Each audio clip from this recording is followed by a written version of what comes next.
Hello everyone, welcome to Chahal academy again. जैसा कि आप सभी लोगों को पता है कि आपकी यूपीएससी सिविल सर्विसेज एग्जामिनेशन बहुत ज़्यादा नज़दीक है और इस प्रीलिम्स एग्जामिनेशन को क्रैक करने के लिए दो चीज़ें सबसे ज़्यादा ज़रूरी होती हैं।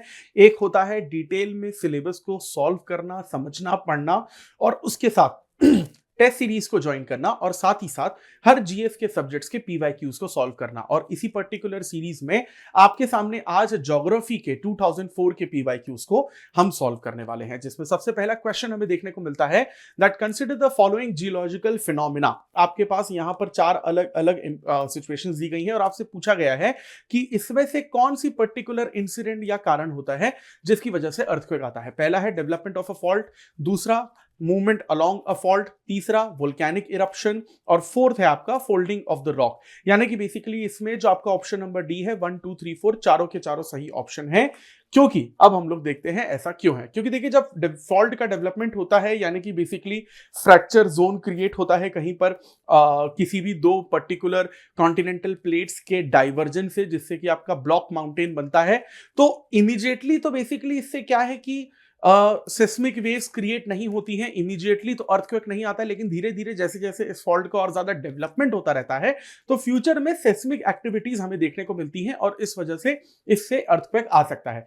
वहीं अगर हम लोग दूसरे सिचुएशन की तरफ चलें, मूवमेंट अलोंग द फॉल्ट, यानी कि एक बार फ्रैक्चर जोन बन चुका है, दो कॉन्टिनेंटल प्लेट का डाइवर्जेंस हो चुका है, ब्लॉक माउंटेन के बनने की प्रोसेस शुरू हो चुकी है और फिर जब इसका और ज्यादा मूवमेंट होता है और ज्यादा डेवलपमेंट होता है तो फिर यहां पर हमें मैक्सिमम ऑफ द अर्थक्वेक्स जो है वो देखने को मिलते हैं, क्योंकि वहां पर फॉल्ट लाइन पहले से ही एग्जिस्ट कर रही है और फिर सडन रिलीज होता है सेस्मिक वेव्स का, जिसकी वजह से हम लोग देखते हैं कि जो अर्थक्वेक है वो इमीडिएटली आ सकता है।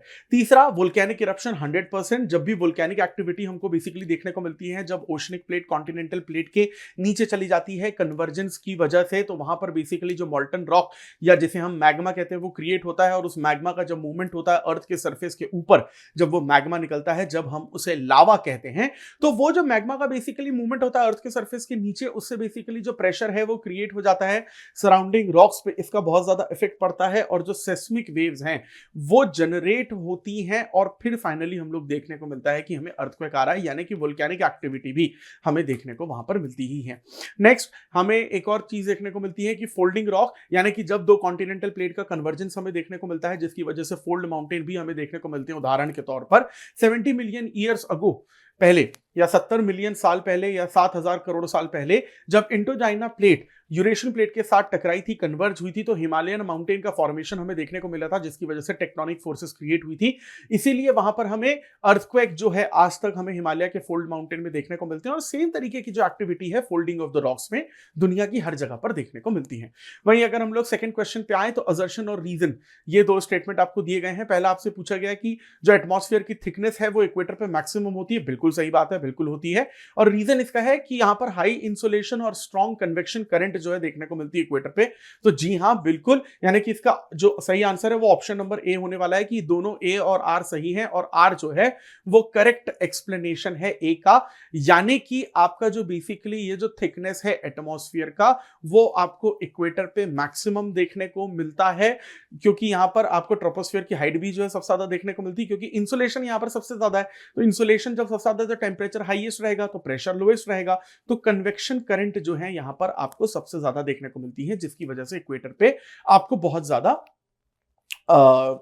व्हाट वी से एटमॉस्फेयर की थिकनेस ज्यादा देखने को मिलती है।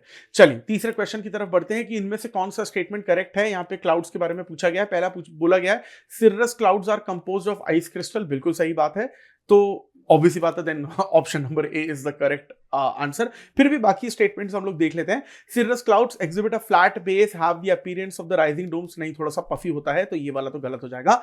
Cumulus clouds are white and thin and form a delicate patches and give a fibrous feathery appearance, और cumulus clouds are classified as high clouds, नहीं नहीं नहीं, ये वाला भी गलत हो जाएगा क्योंकि ये तो बेसिकली मीडियम क्लाउड्स में आते हैं।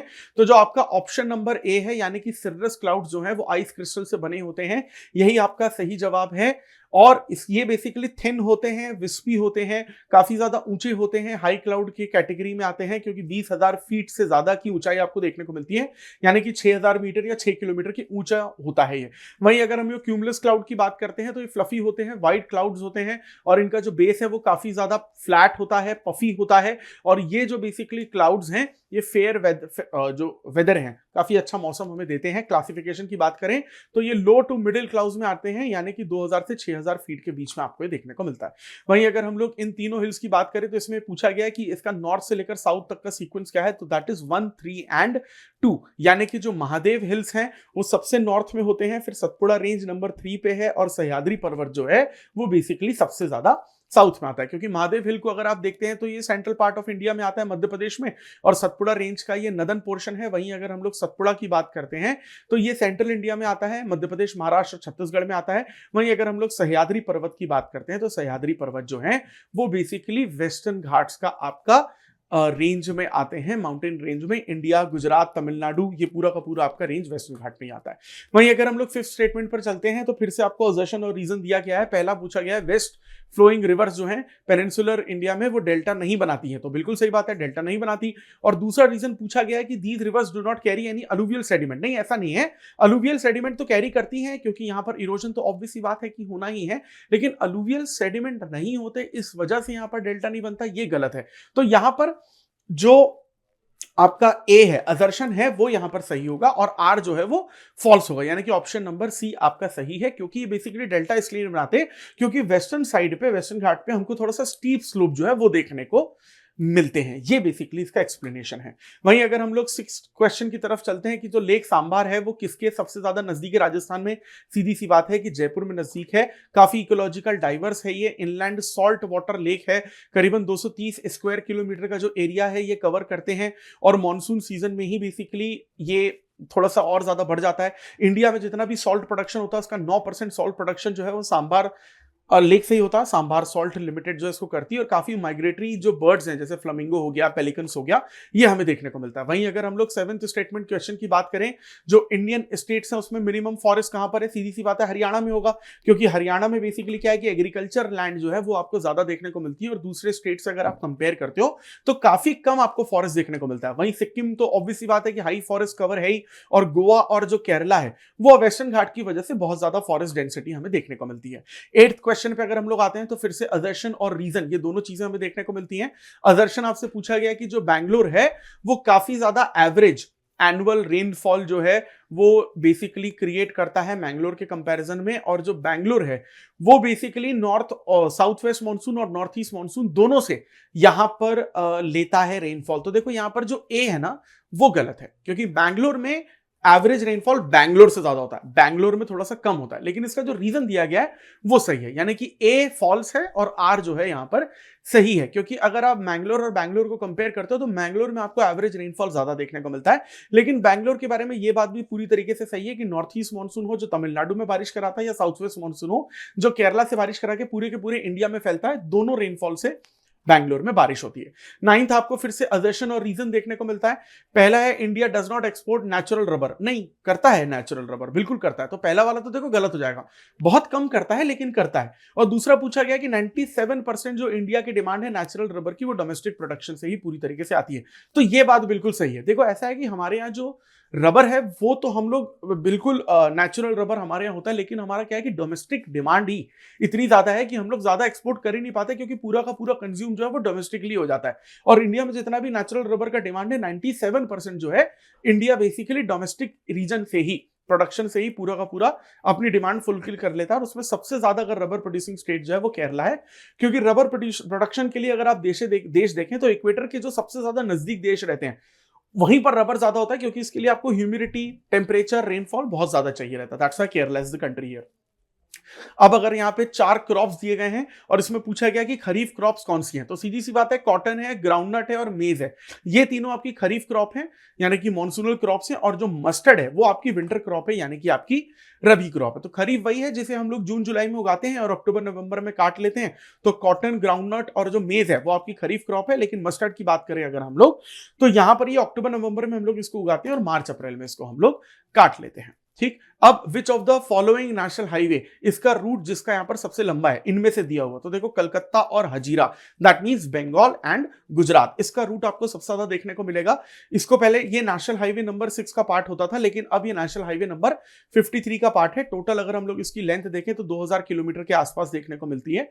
और ये जो particular national highway Calcutta, Kharagpur, Bhilai, Raipur, Nagpur, Amravati, Akola, Jalgaon, Dhule, Surat, Hazira, ये बेसिकली सारी की सारी चीजें कनेक्ट करती हैं और ये कलकत्ता को गुजरात से भी कनेक्ट करता है। वहीं अगर हम लोग रूट की बात करते हैं आगरा मुंबई वाले की, तो नेशनल हाईवे जो बेसिकली नंबर 3 है, इसको आगरा बॉम्बे रोड के नाम से भी जाना जाता है और लेंथ इसकी करीबन 1190 किलोमीटर के आसपास है। और ये आगरा, ग्वालियर, शिवपुरी, इंदौर, धुले, नासिक, मुंबई, यहां हर जगह बेसिकली ये कनेक्ट करता है और आगरा को फाइनली ये मुंबई से कनेक्ट करता है। तो टूरिज्म और फाइनेंशियल कैपिटल दोनों हो जाते हैं यहां पर। वहीं चेन्नई थाने रूट की अगर हम लोग बात करें तो ये नेशनल हाईवे नंबर 48 से होकर जाता है और ये बेसिकली पहले इसको हम लोग नेशनल हाईवे नंबर 4 बोलते थे। 1300 किलोमीटर के आसपास इसकी लेंथ है। और अगर हम लोग की सिटीज देखते हैं तो चेन्नई, बैंगलोर, तुमकुर, हुबली, धारवाड़, बेलगाम, कोल्हापुर, सतारा, पुणे, ठाणे, ये सब बेसिकली आपको देखने को मिलते हैं, एटसेट्रा एटसेट्रा। और पुणे और मछलीपट्टनम की अगर हम लोग बात करते हैं तो नेशनल हाईवे नंबर 65 का पार्ट है, पहले इसे नेशनल हाईवे नंबर 9 का पार्ट माना जाता था। अप्रोक्सीमेटली अगर आप देखते हैं तो 847 किलोमीटर का बेसिकली इसका रूट है। और की सिटीज पुणे, सोलापुर, हैदराबाद, सूर्यपीठ, विजयवाड़ा, मछलीपट्टनम, ये सारे के सारे बेसिकली रूट जो है इसमें देखने को मिलते हैं हमें।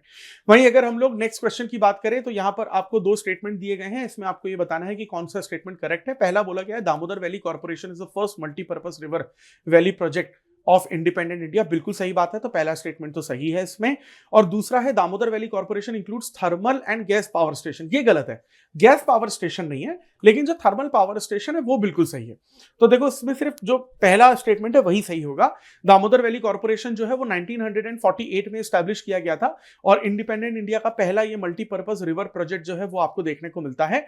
ये flood control, irrigation, power generation, socio economic development हर एक में काम करता है। लेकिन जो दूसरा स्टेटमेंट है वो यहां पर गलत है, क्योंकि किसी भी तरीके का गैस पावर स्टेशन हमको इसमें देखने को नहीं मिलता, लेकिन जो थर्मल पावर प्लांट्स हैं वो बेसिकली हमें देखने को मिलते हैं।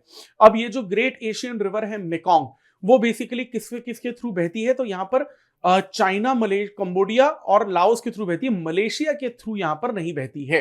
तो यहां पर ऑप्शन नंबर जो बी है वो सही रहेगा, क्योंकि मेकॉन्ग रिवर जो है आप देख सकते हैं मैप के थ्रू भी कि चाइना से ये ओरिजिनेट हो रही है और फिर लाओस, थाईलैंड, कंबोडिया और वियतनाम के थ्रू ये बहती है। 14th क्वेश्चन की बात करें तो इसमें से कौन सा है जो पनामा के साथ बॉर्डर अपनी शेयर नहीं करता, तो सीधी सी बात है कि वेनेजुएला शेयर नहीं करता है। कोलंबिया, कोस्टा रिका और पैसिफिक ओशन जो बॉर्डर है वो शेयर करते हैं। वहीं अगर हम लोग पनामा रिवर की बात करते हैं तो रियो चार्जेस के नाम से भी बेसिकली इसको जाना जाता है और चार्जेस नेशनल पार्क जो है ये इस पर्टिकुलर माउंटेन से ये ओरिजिनेट होती है और ये काफी ज्यादा क्रूशियल रोल जो है वो प्ले करता है मैनेजमेंट और इकोलॉजी में। टोटल अगर पनामा रिवर की हम लोग बात करते हैं तो 193 किलोमीटर के आसपास है, कॉर्डिलेरा सेंट्रल से लेकर कैरेबियन सी तक पूरी की पूरी ये बहती है। और यहीं पे आपको फिर पनामा कनाल भी देखने को मिलती है, जो आपकी ये जो पनामा कनाल है वो बेसिकली जो गटून लेक है उसको बेसिकली पानी देती है और प्राइमरी वाटर सोर्स है ये कनाल लॉक्स का। हाइड्रो इलेक्ट्रिक पावर प्लांट भी काफी है, बायोडाइवर्सिटी भी आपको यहाँ पर काफी ज्यादा देखने को मिलती है। नेक्स्ट 15th क्वेश्चन की तरफ बढ़े कि भाई जो लताविया है वो किसके साथ यहाँ पर जो बॉर्डर है वो शेयर नहीं करती, तो यहाँ पर पोलैंड के साथ ये शेयर नहीं करती, क्योंकि लताविया रशिया, एस्टोनिया, लिथुआनिया इन सबके साथ बेसिकली बॉर्डर जो है वो शेयर करती है। और यूरोप का बेसिकली एक इंपॉर्टेंट टूरिस्ट पॉइंट भी है, यहाँ पर एस्टोनिया भी है, रशिया भी है, बेलारूस भी है, तो ये पर्टिकुलर कंट्रीज है जिनसे बॉर्डर शेयर करती है। लेकिन जो पोलैंड है उसके साथ ये लताविया बॉर्डर शेयर नहीं करता। तो ये बेसिकली आपके PYQs थे 2004 के। उम्मीद है कि आपको इससे बहुत ज्यादा हेल्प मिलेगी और इसी तरीके के कंटेंट को अगर आप लगातार कंज्यूम करना चाहते हैं so please stay tuned with Chahal academy, और चहल एकेडमी के यूट्यूब चैनल को जरूर सब्सक्राइब करिएगा। And this is it for today. So this is Anubhav Dipani, your faculty of geography, signing off. I will see you in the next PYQ video. Thank you very much.